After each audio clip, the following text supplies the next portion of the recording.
Good morning, everyone. Thank you again for being here today. This is the third webinar of the cycle of events prepared in the second International Conference on Policy Diffusion and Development Cooperation. The previous webinars discussed policy diffusion in the context of the global pandemic, as well as Latin America and policy diffusion. These videos are already available on our YouTube channel.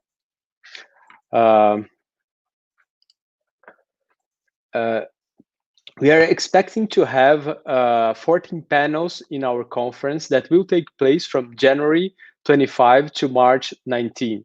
At this stage, we are organizing the program and all information will be released on our website, policydiffusion.com. On our website, you can also find information about the conference book launch. We made a partnership with Edward Elgar and Routledge, and there you will find a discount code to purchase books related to policy transfer and development cooperation. Don't forget also to like and subscribe our YouTube channel. Here you have around 70 videos about policy diffusion, development cooperation, international relations, and other public policy related topics.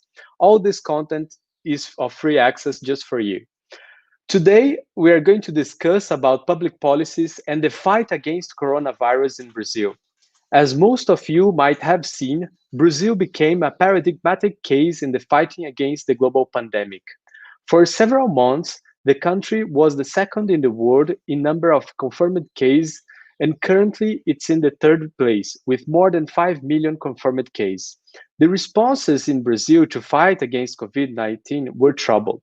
For more than 3 months, Brazil didn't have a Minister of Health, and the president's speech often contradicted health protocols of the World Health Organization. In such context, subnational governments offered innovative measures to fight against COVID-19, as well as civil society organizations who were protagonists in the responses in those areas in the periphery where the state does not arrive. These are some of the topics that will be discussed in our webinar today, with the three of the most skilled experts in the area. We are honored to welcome Natalia Koga.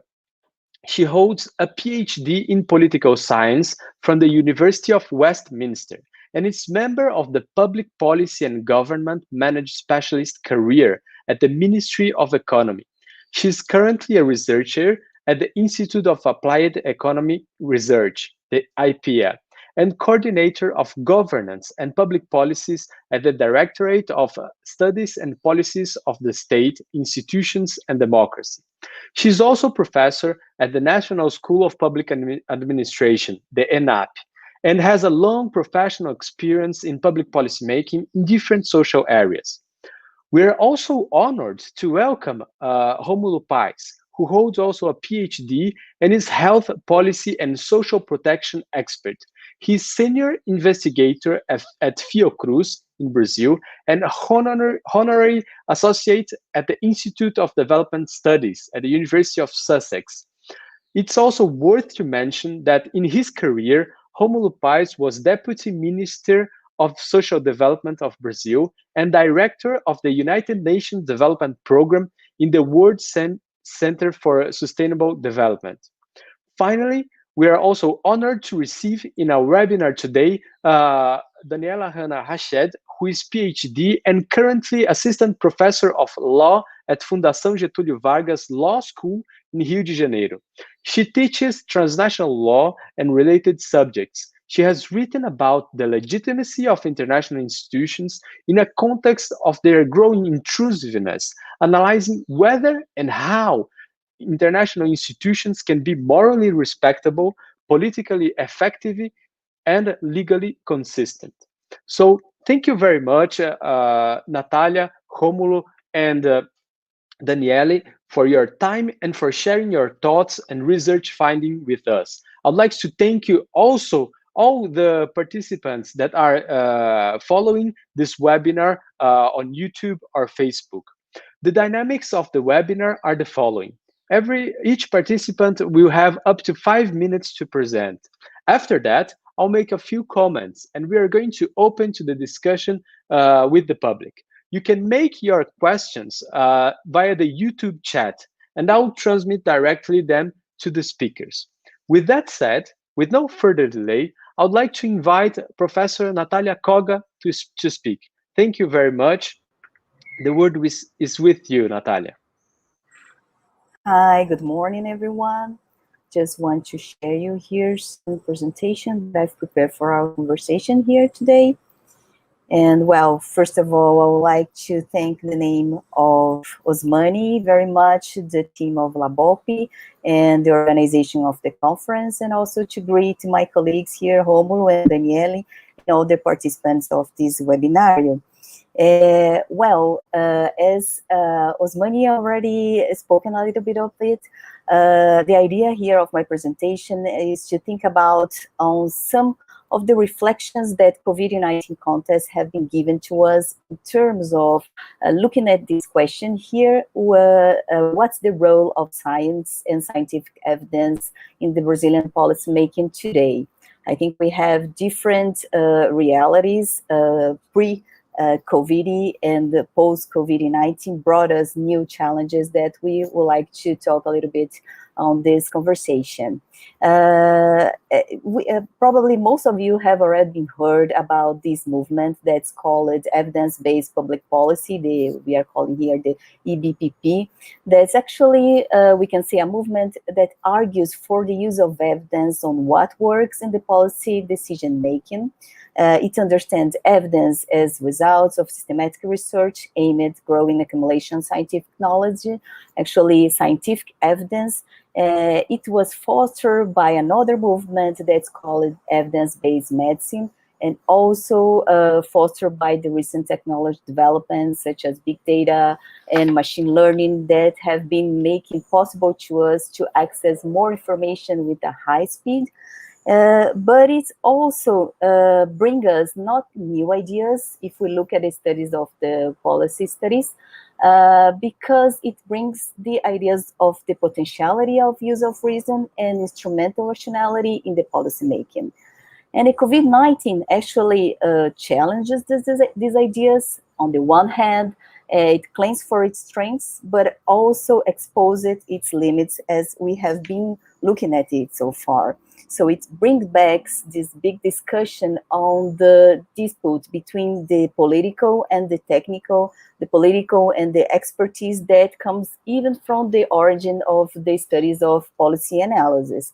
As everybody's listening to the media today, the COVID show us that how put evidence in evidence nowadays. Media talks about it, regular person talks about it, everybody's talking about evidence on, for instance, vaccination today on the COVID case. So what it brings here is to look at part of this discussion in terms of trying to understand how this is working within the Brazilian government structure. I give you this general question here on what we know about how the Brazilian government organizes itself to use evidence. This is one of the main aspects that we are looking at in a big project that I'm part at the Ipea. There are different tools of analysis that we are using. We are carrying out surveys with federal bureaucracy. We are using different case studies in different policy areas, some technical notes, and other productions are made looking at this discussion. And I would like to bring some of the data that we have produced, so to also inform our debate on, well, what's the role of the evidence in the policymaking, especially in the current context of the COVID-19. And the first data here that I would like to show you, this comes from the survey with the federal bureaucracy in the ministry level, is that, well, sorry about not being able to translate it, but here we can see that papers and scientific knowledge also actually has some space in the policy making. This is the frequency of use of different types of information by this bureaucracy, but actually this is not the most prominent one. we see here that, for instance, law and norms, personal experiences, legal advice, and recommendation of control agencies that's growing very, I would say, strong here in the Brazilian cases. Is actually being more relevant, or at least more prominent in the policy making according to the federal bureaucracy in the ministries. In our investigation, we carry out the factorial analysis based on the data, the previous data, and we can say that basically the bureaucracy, this bureaucracy in the ministries, they use 4 types of knowledge, 4 types of evidence. A first type is an internal one that's produced within the status apparatus, such as state statistics, such as law and norms, such as control agents recommendations, as I mentioned before. It also has a second group of types of knowledge that comes from external actors, such as international organizations, or beneficiaries, or participatory instances, media as well. Third one which is the academic one, as we are interested in. And also there's this type of information, this type of knowledge that comes from a personal experience.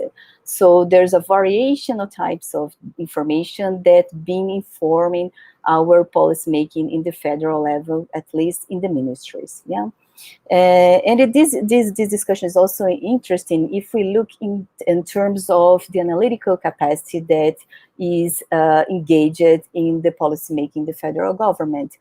Here is a data that shows to us that bureaucrats in the federal instance feel themselves quite capable of interpreting scientific evidence. They have a little bit more difficult in producing itself evidence, information through scientific evidence, but they show capabilities, skills in terms of interpreting scientific evidence. Actually, they say 58% says that they carry out some sort of continuing education course or training, and that in this course, 73% says that they use scientific studies, they read, and they read research, so they are in contact with the scientific knowledge through these courses. But if you look at the organizational level, this capacity is lower. Less than 23% of the respondents say that they are always or frequently encouraged to use evidence in their work. Only 28% claims that they have enough means and resources to use scientific evidence the same frequency. And 72% do not have access to a research unit in their organization. So experience such as the one that Rômulo, for instance, took part, that's called SAGI, that's almost a policy unit within the previous Ministry of Social Development that disseminates knowledge, that translates knowledge, or even produce knowledge relevant for the policymakers is actually very, is an exemption, I would say, is not common in the organizations, in the federal organizations. So to sum up, in the federal government, we see that scientific evidence has some space in the policymaking, but it's not the most prominent source of information. We can see higher analytical capacity individual level, but in the organizational level, this capacity is low, especially because there are a few initiatives towards the governance, what we call the governance of evidence, of measures that intends to build some type of institutional bridges between policymakers and scholars. And in the case of COVID-19, maybe this low organizational capacity, these few initiatives towards governance of evidence is also part of the reason for the low capacity of response from the federal government. We actually could not see any signs of institutional connections between the scientific community and the federal government in the first stage of the pandemics. And I would also like to show the other side of the government, that's the local government, some data on what happened in terms of these initiatives of governance of evidence in the state level. Actually, this starts to happen over there. Here we can see some data on the local communities that were created in the state level. based on the purpose of fight against COVID, bringing external actors interest in these measures from different parts of the society. And we can see here that all states in some level created this kind of committees. And from then, 10 states actually brought the idea of creating some scientific committee against COVID in order to bring academia and scholars and experts to the dialogue with the management, to the governments, in order to base in some level their measures. There's a lot of to be explored about it. But in this first overview, we can say, well, we saw in the local level, in the state level, some measures aiming to build this proximity between policymakers and academia. All states, as I've mentioned, constitute at least one type of committee, most of them with the participation of experts with the academia, and 10 of them created some scientific committee. So for our, I will leave just this final thoughts here for our debate here.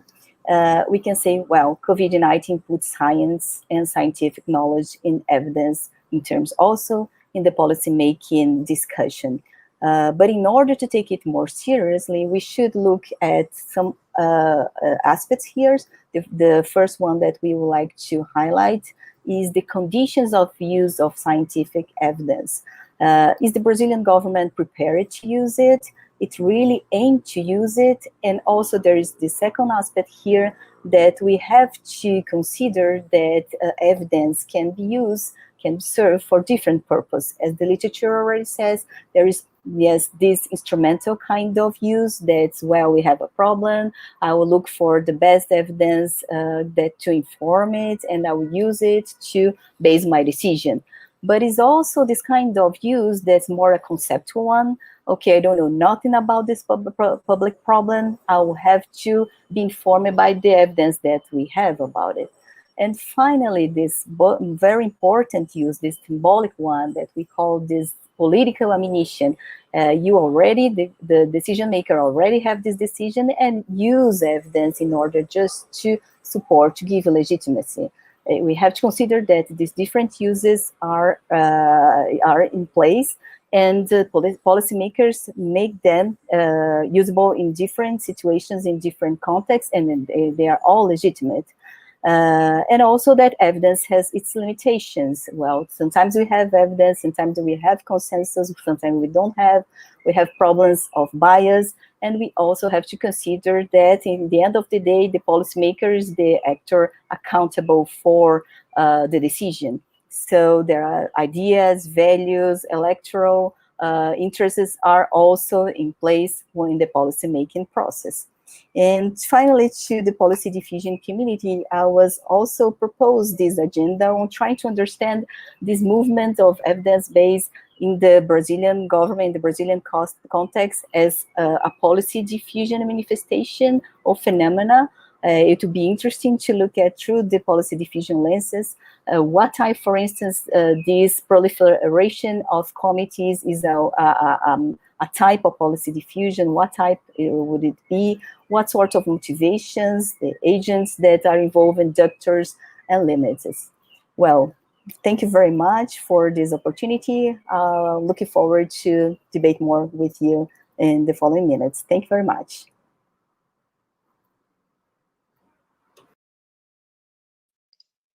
Thank you very much, Natalia, for this very interesting presentation, combining evidence-based policy as well as state capacity and policy diffusion. Certainly, we have a lot of food for thought here for the public policy community, international speaking, but also for the research here in Brazil. I would like now to invite Rômulo Paes to his presentation. So please, Rômulo, feel free to begin whenever you are comfortable. Thank you.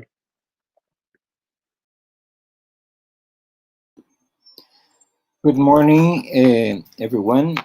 It's a pleasure to be here. I'd like to start thanking Osmany for inviting me for this conference, and also to thank Natalia for this great presentation. So I'd like to share the screen in order to organize better my thoughts about that issue. So we know that Brazil has had a lot of problems in fighting COVID-19. It has been a big challenge for Brazil, but also for many countries. In general, what was expected for fighting COVID, that would be a better knowledge of the infection status. So it was possible to classify the status of the disease in order to take the best choice. Also about community engagement, because it's not just a government issue, it's about everyone. So it's also fundamental that community works together with the government in order to fight a disease with the attributes that COVID-19 has. And also public health capacity, because it relies, in some way, the measures are very attached to the capacity of the governments to test, tracing, and isolating cases, and also about the contribution of the experts for advising the governments the best choice. Health system capacity is also very important, because 20% of the cases will demand in some way further treatment, or even 5% may need much more in terms of health system capacity. I mean, to have to be treated in hospitals, and in some cases in unity of intensive care. And measures for border control. It has happened because in the beginning, disease came flying, and later spread in the countries or continents through trains, automobiles, and different types of transportation. So the Brazilian performance on fighting COVID is very disappointing, because Brazil has a solid universal health system, and also primary health care service are implemented across the country. And Brazil has highly prestigious health programs such as primary health care, HIV/AIDS program, vaccination, and etc. So it was expected that a country like Brazil would perform better, far better. And also Brazil, in some way, had a considerable expenditure on fighting COVID. So why this performance was so bad? But because, for sure, Brazil has a lot of problems as well. Brazil has a high heterogeneity on public health capacity. Brazil has a high socioeconomic inequality. Brazil has reduced its health expenditure due to its austerity programs. Not just Brazil, but Brazil has been very tough on that kind of policy. But Brazil is not alone in its bad performance, despite of high capacity. If you look at the countries with that accumulate a lot of capacity, such as United States, UK, France, you see that they are on top of this number of the cases and fatalities related to COVID. I'll come that later. So what happened to Brazil? Well, in general, Brazil, lack of coordinated actions between the administrative levels. Brazil has a very unique administrative arrangements where municipalities have a lot of power in providing a health service and also other type of social policy. Brazil had a slow response to quarantine needs. Brazil has a confusing communication with a constant change in protocols and definitions. Brazil has a lot of controversies around lifting Cruz ban in the beginning. And Brazil also disagreement regarding to the priority population to be tested in voluntary social isolation, but also now about vaccination. So Brazil has not produced a common approach to fight the disease. Let me show you an example. Brazil spot disease very quickly. If you look there, just in the beginning,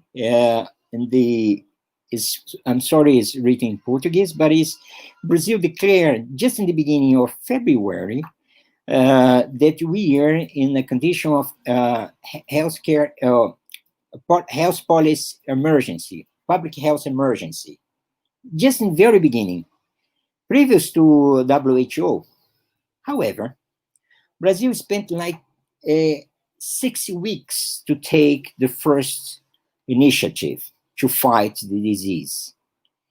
And that was terrible because Brazil could have, considering its capacity to prevent not the arrival of disease, but also about the quickly growth of the cases and also fatalities. So in some way, Brazil produced a plan in the very beginning, in February. However, it didn't act. So as you can see, Brazil, the detection was in the very beginning, but the actions came too late. And all those produced a lot of litigation in relation to COVID-19. Brazil has a unique capacity for litigating in relation to the rights to health goods and services. Brazil, Colombia, and South Africa are quite different countries in that sense, because they have a lot of litigation in relation to access to medicine, treatment, and other issues related to health policy. In that case, we started in the beginning, up to May, to the end of May, the cases of litigation in Brazil. That time, they were about 2,500, and 1/3 related to budget or things related to tax exemptions, and 1/3 related to restrictive measures, fighting for opening or closing the activities, commerce, schools, and other space. So it in some way produced a confusing communication to the population. All those fights provoked by the state government, sometimes municipality, or even at federal level. So as you can see, if you look at that figure or the data I collected yesterday, and you see United States, India in second, and then you see Brazil, Mexico, Spain, United Kingdom, and Germany. But there is one important difference when you look there, because in the Europe, you see what happened from the first peak during the spring, and they went down the case, and now they are raising again. And what's different, what's happening in Latin America, when you look what is happening in Brazil, Mexico, Colombia, because we couldn't leave the first peak, because it's still high, the level of transmission and the number of cases and the number of deaths related to COVID. There is another comparative measures now focused on deaths. So you see again, Spain, France, Italy, and this looks quite clear because they were a clear peak in the spring, and now is going up again. But it's not the case of Brazil or even the United States, when you could keep the levels too high if you consider two European countries. Just to finish, something that happened in the Brazilian municipalities. This is a paper that we are about to publish. When we compare 12 big municipalities in Brazil, the biggest, and because municipalities, as I said, for this unique arrangements we have here, they have a lot of power in producing and providing service, health service, and also social policy. However, because of the federal government, and even the state governments, didn't occupy what they should do in terms of health authority. So in some way, the issue of dealing with the disease, with the pandemic, became of the municipality. As we say in Brazil, the issue was municipalized. And then the municipalities took a lot of decisions related to the disease. And you see there about the relaxations of the social isolation in those cities. So you see, for example, in the case of Brasilia, the decision about relaxation started exactly in the middle of the growing transmission in the city, and also in Goiânia, and also about Porto Alegre. So in some way, the municipalities, they didn't follow what they supposed to do, what they promised to do, when you look at the plans for controlling the spread of disease. So in some way, even municipalities like São Paulo were not prepared to open up the mobility for the city for intense mobility of the population. And as a consequence, Brazil is still keeping a high level of transmission of disease because of its heterogeneity, because its capacity of responding to the disease that was very confusing, but also about the decisions. In that case, Brazil didn't follow even the recommendations that were set in the beginning by the municipalities and by the state governments. So just to finish, Brazil, if I have to point out three big problems in fighting the disease in Brazil, would name timing. Brazil took too long to start to move properly to control the disease. The lack of coordination have been permanent in Brazil, and because of that, the municipality got the burden of controlling the disease, and also we lack of a common approach with different attitudes, different initiatives, and different reference for taking decisions about prevention and also about treatment in some way.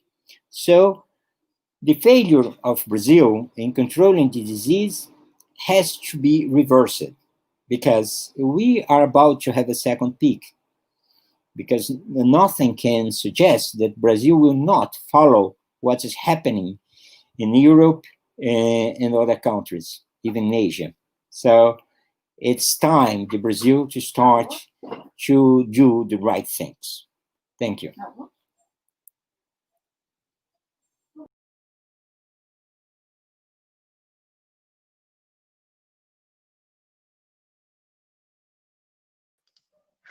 Thank you very much, Rômulo, for this very interesting presentation, and it also complements what Natalia was saying previously about the role of state capacity and the importance of state capacity. And you add something else to this debate, which is the importance of time and timing. Something that we have paid a lot of attention as public policy analysts to the responses to the pandemic is the role of time from the beginning of the outbreak of coronavirus. And you made this point very clear on what regards the case of Brazil. So thank you very much for adding all this very interesting insights for our webinar today. I would like to invite now to her presentation Professor Danielle Rached. Please, you can begin whenever you are comfortable. Hello, Osmany. So yes, I'm ready here. Thank you very much for these, Osmany, for your kind words at the beginning, and I would like also to thank my colleagues, Professor Rômulo and Natalia, for these very important presentations that they had here, that they made here today. So let me just start by saying that after 8 months of COVID-19, we have here around 162,000 people that have lost their lives because of the pandemic, right? And together with the United States, and Osmany talked about that, Professor Rômulo talked about that, Brazil is probably one of the worst countries to respond to the pandemic, right? Of course, the main responsibility here, and Professor Rômulo talked about that, lies with the federal government, with the far-right president that we have, Jair Bolsonaro. He has politicized the response to the pandemic, for sure. In these brief remarks that I'm going to do right now, I would like to talk about the broad response that we had from the federal government, of course, its actions and its discourses, but I would also like to add something about the World Health Organization's recommendations and how it has legitimized, if I may say so, some points of resistance here in Brazil from different actors, from the social civil movements, from judicial decisions, for example, and also finally from local governments. So this is a thesis from Professor Daisy Ventura, and I would like to share a little bit with you. So I'm going to talk in these brief moments about two moving targets. So the first moving target would be about the response that we received from the federal government, and the second one would be about the World Health Organization's recommendations and how it has improved the response from different kind of actors, right? So let me just start by saying about the federal government. At the beginning, like Rômulo was saying, Brazil was thought to be better positioned to respond to COVID-19, and first and foremost because of SUS, our national health system. So this is universal and decentralized. It was created in 1990. And it was very important, for example, it was central for previous public health emergencies like the Zika virus.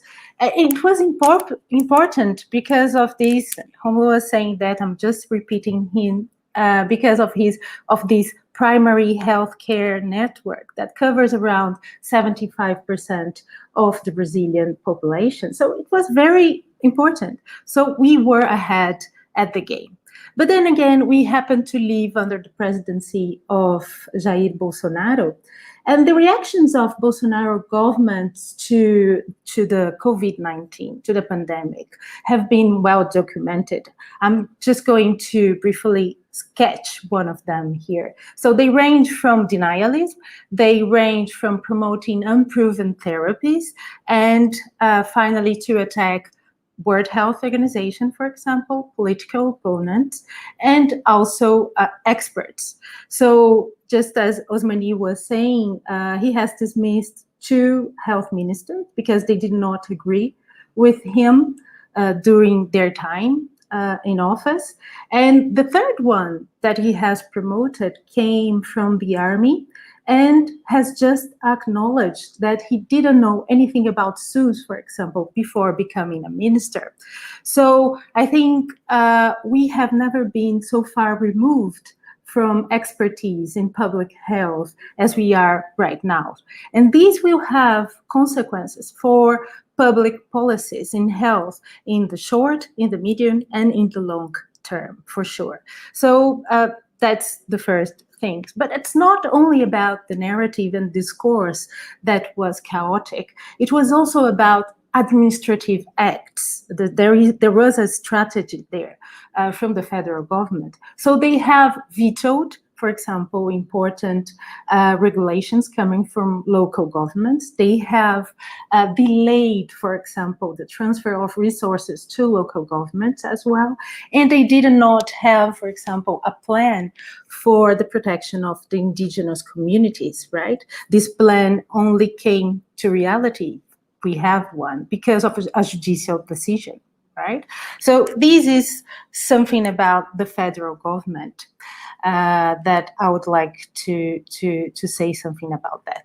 But then that's just going to this second moving target and talking about the World Health Organization as a mouthpiece of evidence and good scientific practice, and in a way a source of legitimacy for points of resistance here in Brazil. I would like to have to share with you 3 examples, very brief examples. So the first one about local governments, and I would like to talk about the Northeast Consortium. So this Northeast Consortium was important. They were created last year in 2019. It's a network of 9 states from northeast of Brazil. And they were created basically to attract, as a tool to attract investments, public and private investments. But facing the reality of Brazil and the lack of coordination from the federal government about the pandemic. So what they did, they undertook several measures that I thought it was important to say a little bit. So the first one, they collectively purchased medicines and respirators, for example. The second one, they entered into contact with the Chinese embassy in order to request hospital supplies, for example, for the states. And the third one that's very interesting, they created a scientific committee. And this scientific committee is made up of experts that they should advise and promote, monitor about the COVID-19 in the region of these Northeast states. So now they have their own scientific committee to analyze the situation there. The second example that I would give, it was about how these World Health Organization's recommendations infused legitimacy in decisions, for example, judiciary decisions. One of them that was very important, for example, was the one that accepted and ratified, for example, the lockdown decree that proposed in the metropolitan area in São Luís do Maranhão. So that was another important example of the influence the World Health Organization had for this decision-making process here, judicial decision-making process here. Finally, the third example that I would like to share with you, it's a very interesting example. It happened here in São Paulo, in Paraisópolis. So Paraisópolis is this community in São Paulo. It's considered one of the largest communities, favelas here in São Paulo, with 70,000 people living there. So because they were really afraid of what would have happened with the COVID-19, and because of the void of public policies related to them, what happened was that the resident associations they devised and then implemented a plan to fight against COVID-19, right? And it was very creative plan. So, of course, based on scientific recommendations of the World Health Organization. One of them, they trained for around 400 volunteers. These 400 volunteers, they would monitor the situation among the residents, right? So they would look for those who have symptoms there. They would share information. They would fight fake news among the residents, and they were trained for that. They would provide the correct referral of those who are infected among the residents, right? So this is one thing that they did that. The second thing, they hired ambulances and doctors and nurses with a 24-hour shift there. The third thing that I thought was really interesting, they requested, these residents associations, they requested public school in order to isolate residents in Paraisópolis that had the symptoms, but they were living in very crowded places and large families and small houses. So that was another measure that they undertook in Paraisópolis. The fourth one, they provided, for example, 270,000 masks for the whole community, right? So just to finish here the presentation, I'd like to say that the tragedy of the Brazilian situation to respond to Brazil, I think it can be explained because of the criminal mismanagement that we had at the federal level. SUS, of course, our national health system, prevented the situation from becoming even worse. And also we had the important role played by the World Health Organization's recommendations, I think, that infused legitimacy, so to say, in some points of legitimacy in different actors. And here I just gave the example from civil society movements and judicial decisions and local governments. And I could also add something about the press that was very important for risk communications, for example. And with that, I finish my presentation, looking forward to discussing more with you all. Thank you very much.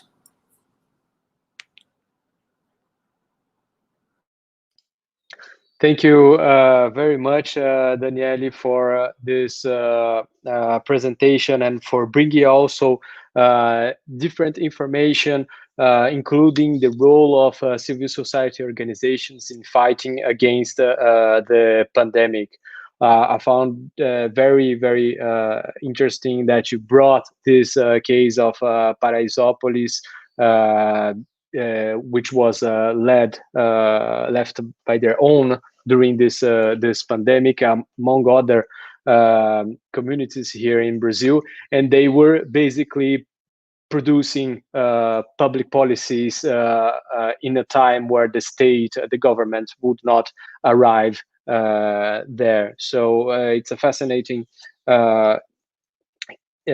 case of how civil society organizations responded to the pandemic here in Brazil.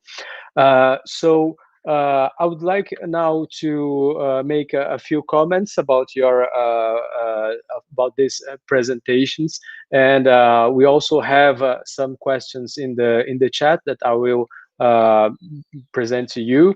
But before making my comments, I would like to thank again for everyone that is watching this webinar at home. I would also like to recall you that this is the third webinar of a cycle of events prepared in the second International Conference on Policy Diffusion and Development Cooperation, and to mention that the previous webinars are already available on our YouTube channel. I would like also to inform you again, for those who arrived after the beginning of this webinar, that we are expecting to have 14 panels in our conference that will take place from January to March. And all these panels are going to be broadcasted here on this channel on YouTube. So it's very important for us and for you, if you want to follow our updates here and the videos we are preparing here, to like and to subscribe to the channel. The conference is being organized, the second international conference on policy diffusion and development cooperation is being organized by the Brazilian Center of Analysis and Planning, and has the support of the Hamad bin Khalifa University, in particular with the College of Public Policy. Our partners in this conference are the Laboratory of International Public Policies, the Federal University of São Paulo, Edward Elgar, and Rootled Publishers. If you want to purchase books about public policy transfer and development cooperation, there is a list on our website, and Edward Elgar and Routledge offered a discount code for you, so you can just visit our website, policydiffusion.com, to find this discount code and the list of books. So moving back to the substantial part of this question, I would like to make a few comments because all the presentations were very interesting and provided a lot of important information for us to analyze and understand the public policy making in such complex times. So if often public policy definitions are related to the state in action, with the pandemic, we testified the state in reaction, the state in the governments in a condition of lack of information, often capacity and time to fight against very aggressive threat. And all this, the presentations here mention different theoretical and conceptual elements that are important for us to think more and improve more our understanding of public policy making. So I liked a lot that Natalia brought to us the role of evidence-based policy, but also the need of a state to have the capacity to absorb this knowledge in order to implement effective decisions. So if something came to our attention in this past months, it was the role of evidence-based knowledge and how states are trying or not trying to use scientific evidences to make their decisions. I would also like to add here another side of knowledge, which is the knowledge from the practitioners, but also the knowledge from civil society. And I would like to invite Natalia to offer a reflection about how civil society knowledge, for example, with this case that Danielle brought to us, how civil society knowledge can also be incorporated into government's decisions. And help for us to understand better public policy making. There's also something very interesting that came from Natalia's presentation, which was the circumstance where, in the lack of information and ready responses to fight against COVID-19, scientific committees emerged, and they were rapidly emulated by other governments. So I would like to invite also Natalia to offer a reflection about the background of this process and how this could be important for us to understand better intra-federalist policy diffusion. Rômulo also made a very interesting points and stressed that we had everything to have a very important and effective response to the outbreak of COVID-19, because we had an important state capacity in health issues with our health system here, public health system here in Brazil, but it was not the case. I would like to invite Rômulo to comment a little bit more about the combination of state capacity and the issue that Danielle brought, which was the politicization of the response to fight against COVID-19. And this was something very, the political dimension was something that was very important here in Brazil. So policy capacity, it seems that from the presentation of Rômulo, policy capacity is important, but it's not enough. There is a political component that is also important to address the public policy responses in such circumstances. And finally, I would like to ask a question for Danielle. I would like, in fact, to invite her to bring some more detailed information or reflect more on this connection between domestic policies and international relations. In your presentation, you insisted on the role of the World Health Organization, and if the World Health Organization and the public policies proposed, the protocols proposed by the World Health Organization were very important in this fight against coronavirus all over the world.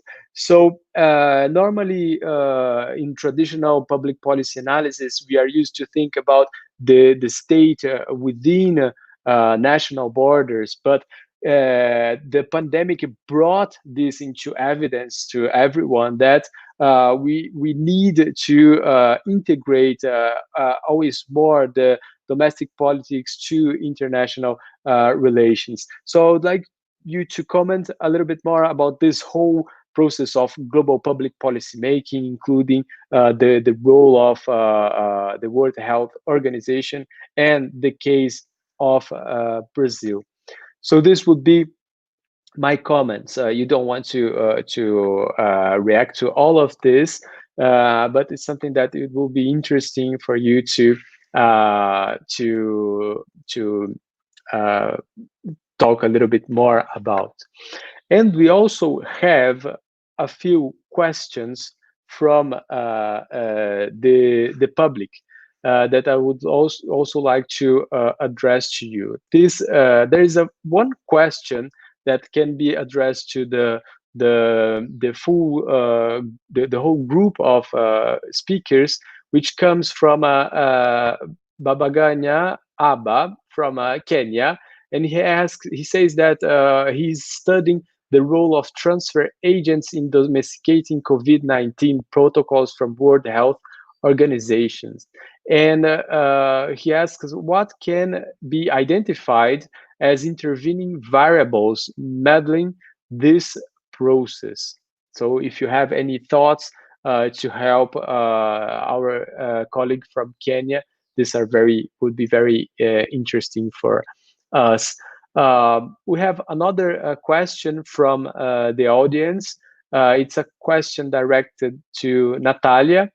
It's from Marcos Lopes. He says that Brazilian government has declared war to science and evidence, either at discursive level and programmatic level, not only denying science, but dismantling scientific institutions and policies.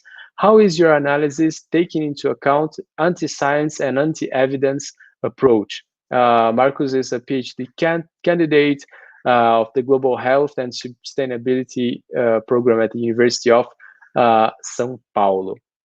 And we have a third question here by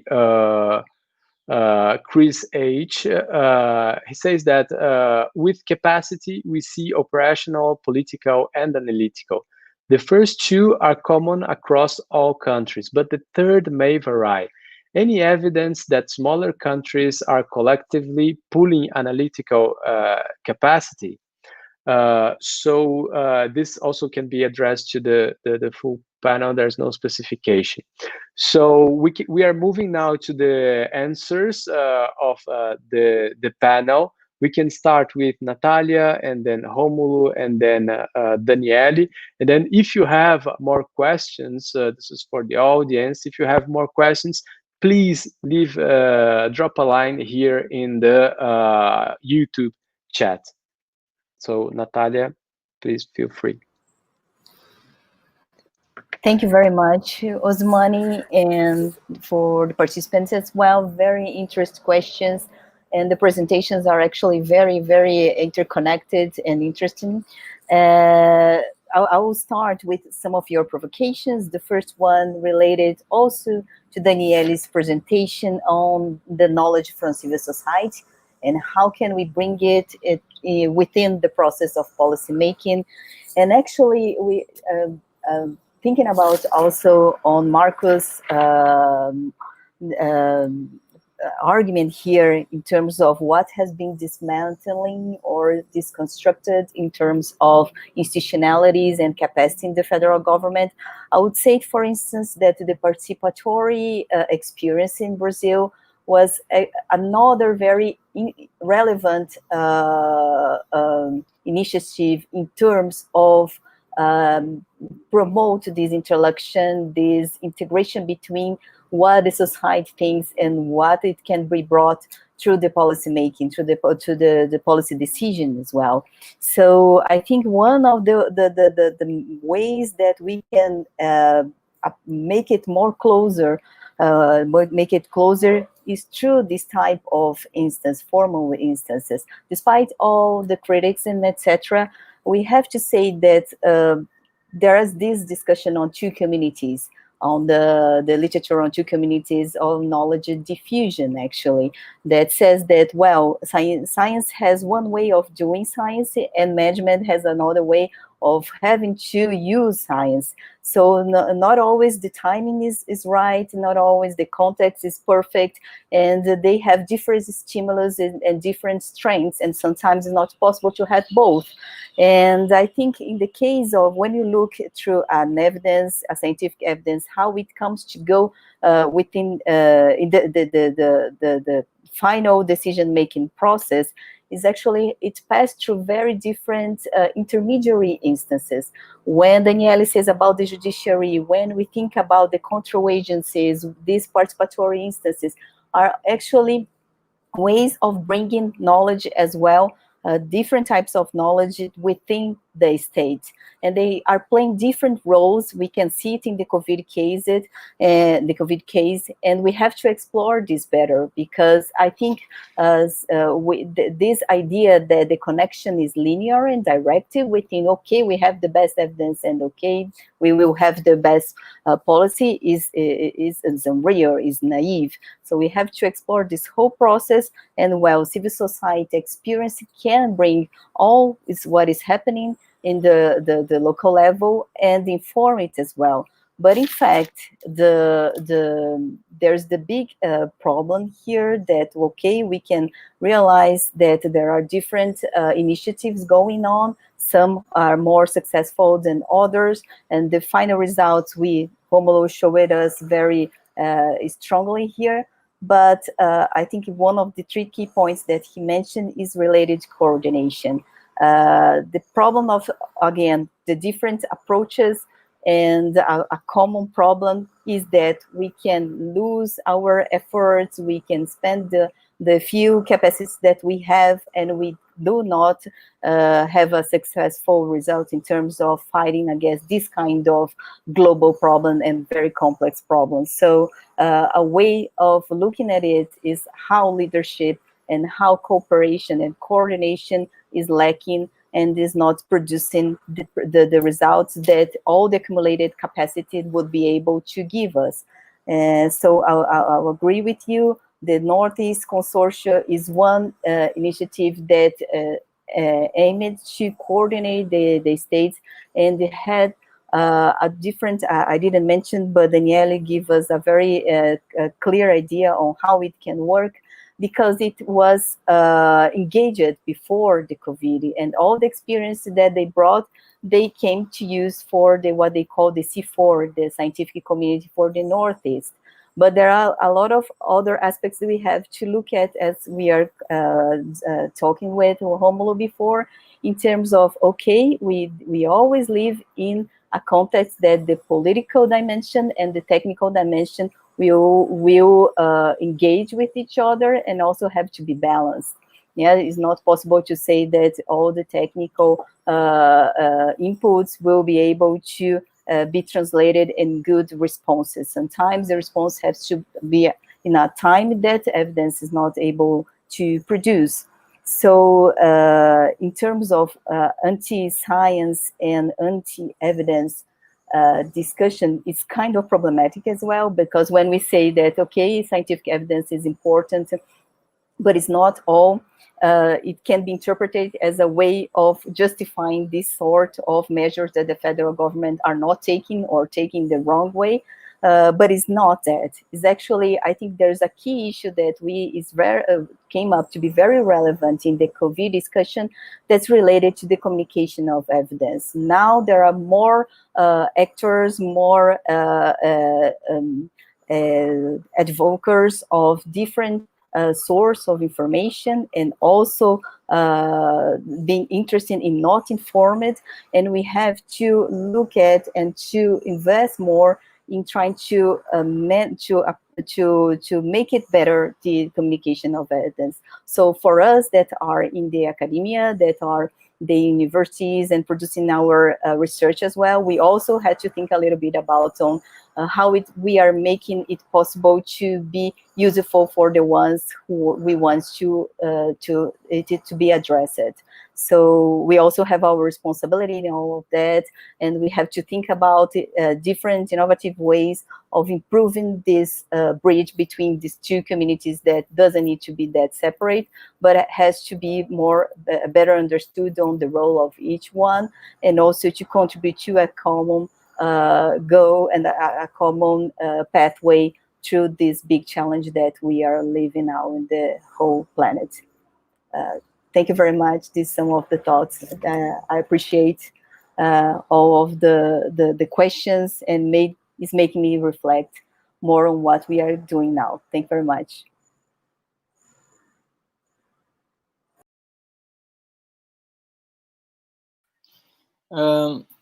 This issue related state capacity in politicization. We should consider that an emergence such as a pandemic, it's a very complex issue, and it requires, for a proper approach, a lot of coordination. Think that what happened in Europe. Europe is the best continent to fight a problem like that, because it has a lot of capacity. It's the most equal continent, and has a lot of experience on fighting disease. So why they fail? Spain, France, UK, Belgium, all those countries had a lot of problems, even Sweden. So if you look, the ranking of the best countries to fight health problems, it'd be United States and European countries in many cases, and others, even South Korea, who did well, by the way. So the issue is not just about to have a capacity. It's also about to have coordination, make the right choice, but also to have the condition to respond properly. So coordination in the communication is very critical, as Natalia said, because it's very hard to say to the population that now it's necessary to change the way they use the city, the way they work, the way they will see the relatives, the way they will see friends. So there's a lot of instruction, a lot of change, and different capacities for responding to that. Think about poor populations.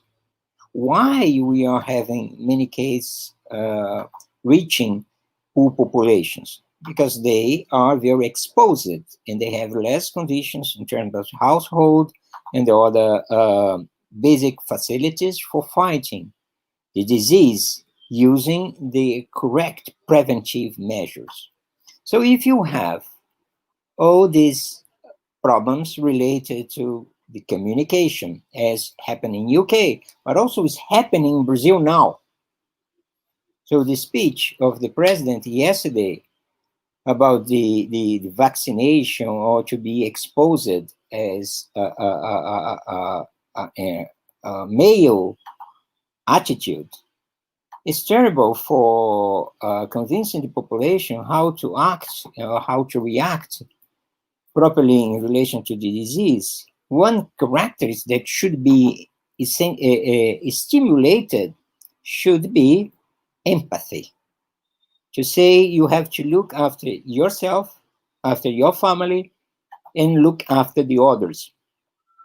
And when you say, well, we should be brave and we have to forget about all this, we are passing the wrong message. So politics is also important because it can block the public policy.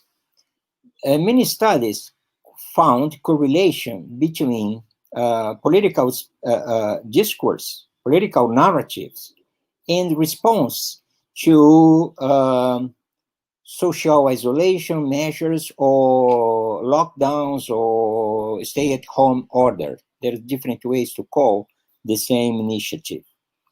So it happened in the United States and also was saw here in Brazil, was found here in Brazil. So correlation of inverse correlation of people adopting preventive measures, quarantine measures, and the political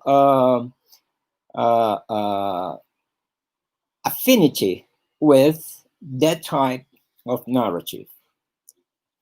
Scientific committees, I'm part of scientific committee of the Niterói municipality.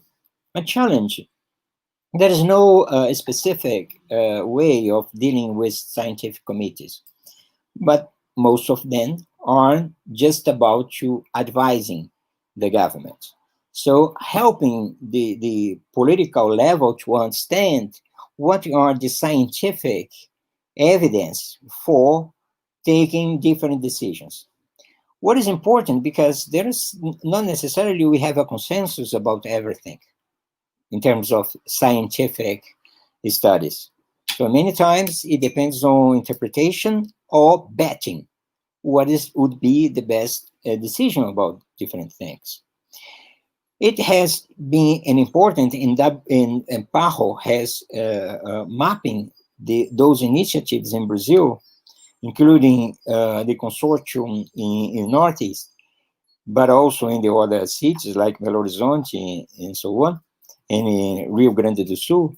What they have been really important to provide good information for the best decision making. And just to finish about these small countries' reactions. Well, there's not a pattern, of course. Depends very much about capacity, but not necessarily about capacity. One small country, in terms of capacities, let's say, which is Vietnam, has done very well. It's not an island, but it's not very small. There is a considerable population, but they lack of many aspects, what we consider very basic about public health. And they have done so well. But in other countries, they changed it. Costa Rica started well, and they failed later. So it depends. In New Zealand was ranked as Johns Hopkins has produced a ranking about the best countries for fighting health emergencies. And New Zealand was ranked as last year 24th, but it did so well, as all of us know. So there's a huge variation on that, because it depends the previous capacity, but depend a lot about this articulation between good decisions by the government and how the community could participate to the process of fighting the disease. So I also like to take the opportunity to thank Osmany for inviting me, and also the opportunity to debate with Natalia and Danielle. Thank you.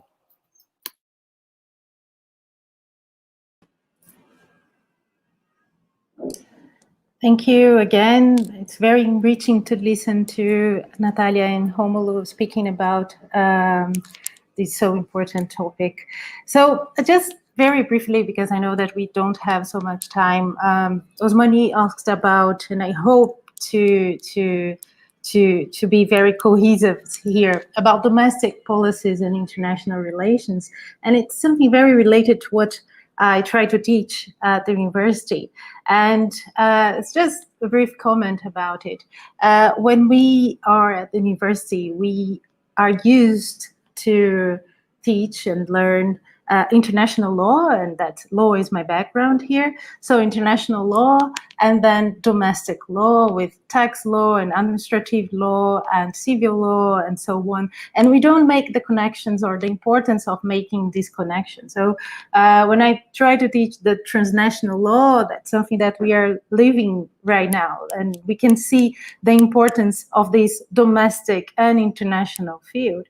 If there is something quite interesting in the midst of this pandemic, actually, it's now the protagonism, I think, that the World Health Organization has gained, right? So everybody knows who the World Health Organization now is, and the importance of what they're talking about. They're trying to coordinate states in the right directions. But of course, and then Rômulo was talking about that, about political will, about politicization of responses. And we have populist governments now from the United States and then Brazil as well. They are attacking the globalists, what they call the globalist/communist, I don't know what they mean by that. But then again, and that undermines the authority and legitimacy of the World Health Organization. And this is something that I think it's an obstacle to good decision-making process within the state. So that's why I tried to give examples about the different actors within the states. And I think that's kind of important. About the World Health Organization, and again, these domestic and international relations, the World Health Organization, how they are going to build this trust and build this legitimacy again to provide to be an important authority in global health. It has to have, of course, to look inward about its procedure. It was criticized before during, for example, the public health emergency of international concern, the H1N1, for example, because they tried, they said that they were very hasty in making countries buy medicines, specific medicines. So yes, they have been criticized, they are underfunded, but I think at the end, the international organizations, they are more important than ever to deal with global challenges. And here we are talking about the pandemic, but then we have so many pressing issues here. So climate change, terrorism, and so many things.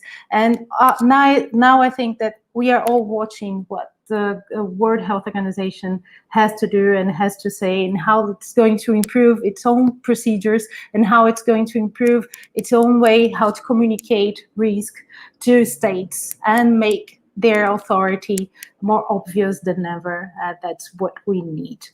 And And let me also, I'd like to thank my colleagues here, Natalia, Rômulo, and Osmany for putting us together to discuss such an important topic. Thank you very much.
Osmany, I'm so sorry, but I think I couldn't listen to you because your micro was muted.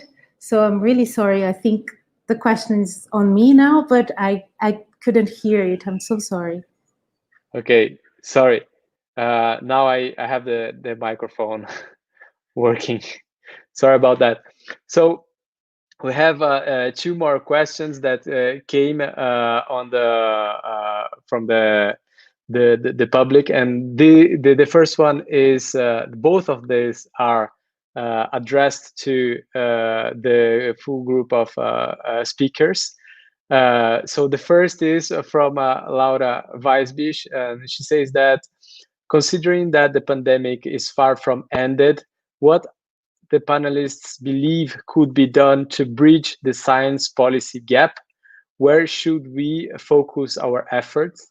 Should we assume that we must bypass the federal government and try bridging it at the subnational state municipal level? If we do so, what are the challenges to create this international domestic nexus at the subnational level? And then Jennifer Constantine says that Laura Weisbisch, that's a great question, refocusing our energies on the subnational level. And she asks that there is so much being done at the decentralized level. She says that she spoke to CONASEM's colleagues recently, and they are doing so much of it outside of what is being done at the central level. So these are the questions that are addressed to the full panel. If you want to react that to these questions, perhaps we can start with Rômulo and then move to Natalia, if Rômulo wants to react.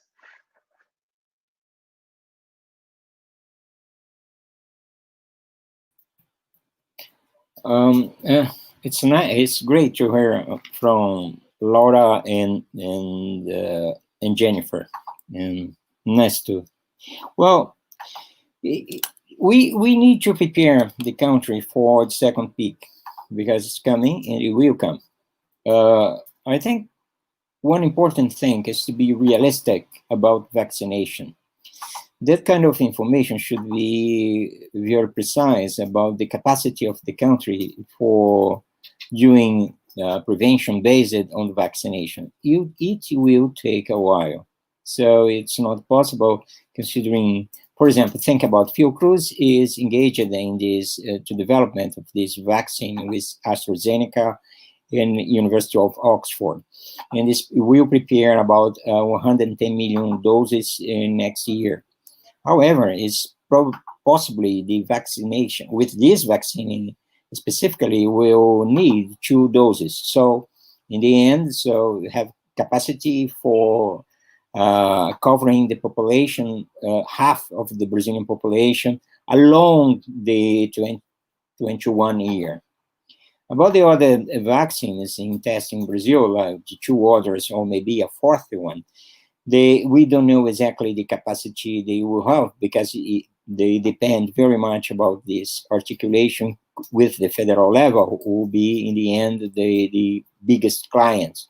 So if we do not have a clear expectation about vaccination, all the initiatives in some way will be very naive in terms of how to prepare the country for what will come, and probably the disease will follow the pattern of the other influenzas, meaning that by March next year or April, we'll have a lot of cases.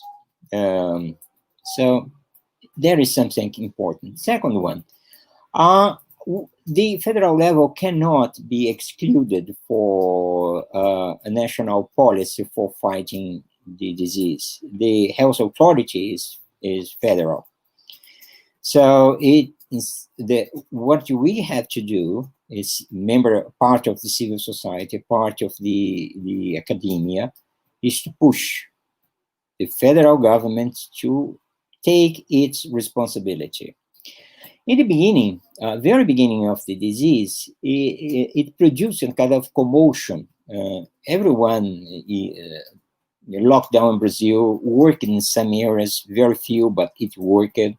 Or at least it worked for reducing the circulation of the population in relation to commerce, in relation to entertainment and other activities.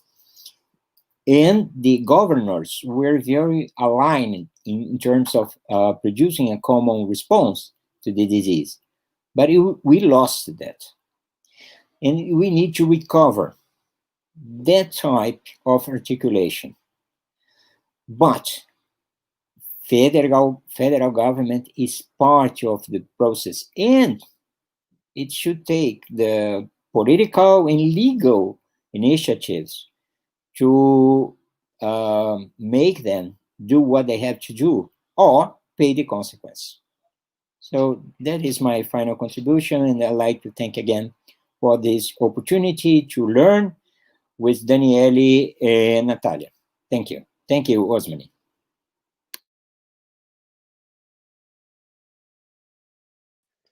Thank you very much, Rômulo. Natalia, if you want to react to these questions, please feel free.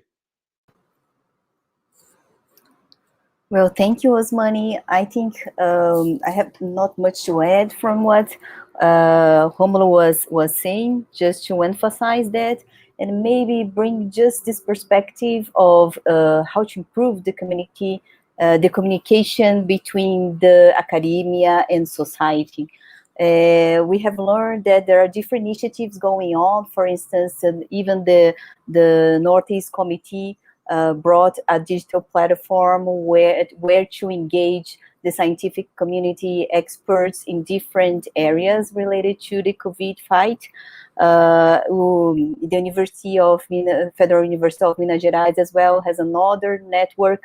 They decided with the student community that they are not going to have classes. So what can we do in this context? Let's bring our ideas, and in order to communicate better the society on what's going on in terms of what have been discovery in scientific field, and what can be brought to measures from the different governments.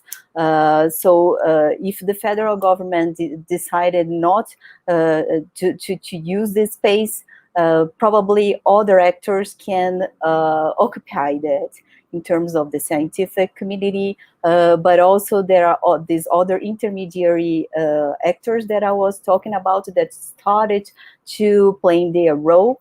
We have to discuss that if it can be some dysfunctional in some level, but as we are seeing that the judiciary, for instance, I would be interested in listening to what the other colleagues have to think about it, especially Danielle, because we can think about we have this local instance of measures and the global instance as well. And how do they communicate? How the judiciary is playing a role in terms of validating, as she said, using what the WHO is recommending recommendations, and how it can be brought to the local level measures as well. But anyway, the federal government has to be accountable to what's going on.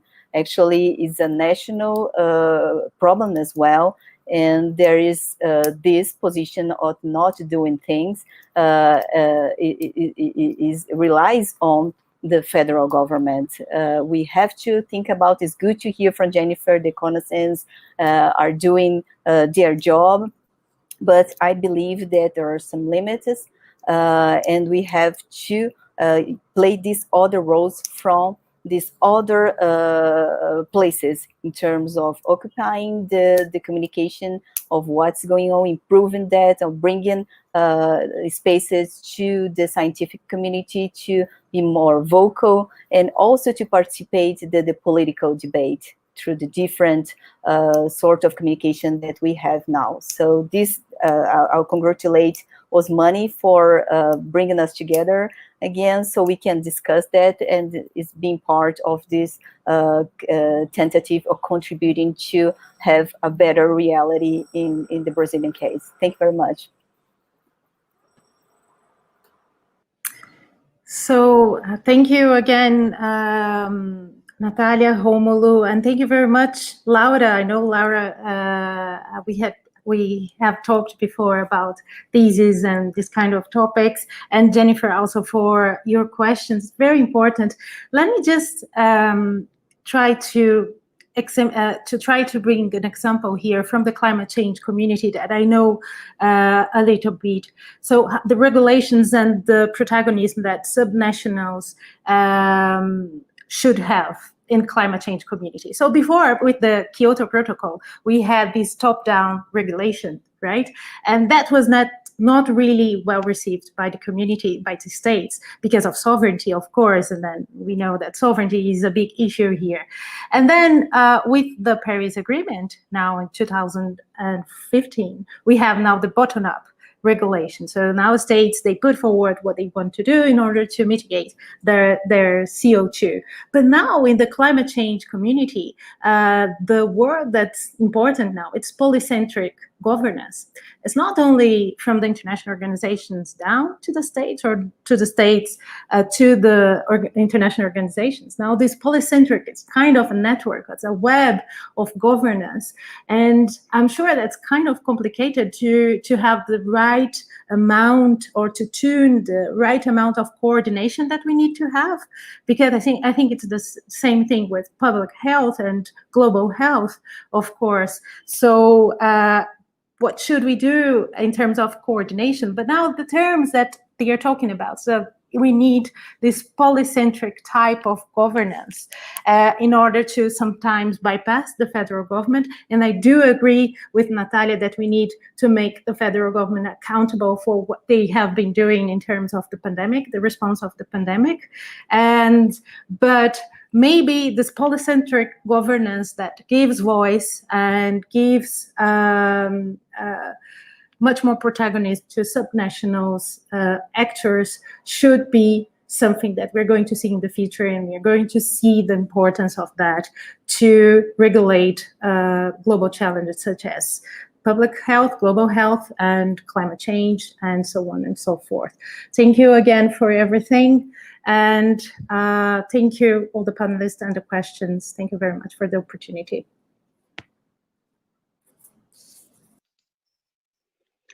So we're now almost concluding this webinar. It was fantastic to have here all these three experts to discuss about the responses of Brazil to fight against COVID-19. This video is going to be available on our YouTube channel in, I believe, by today. And I would also like to invite you to follow all the information and updates about the Second International Conference on Policy Diffusion and Development Cooperation on our website, policydiffusion.com. So thank you very much for the panelists, for Natalia, Rômulo, and Danielle, and also thank you for everyone who was watching this webinar from home, and also for the very interesting questions that made this session, this webinar, so interesting. So thank you very much, and see you soon. Bye.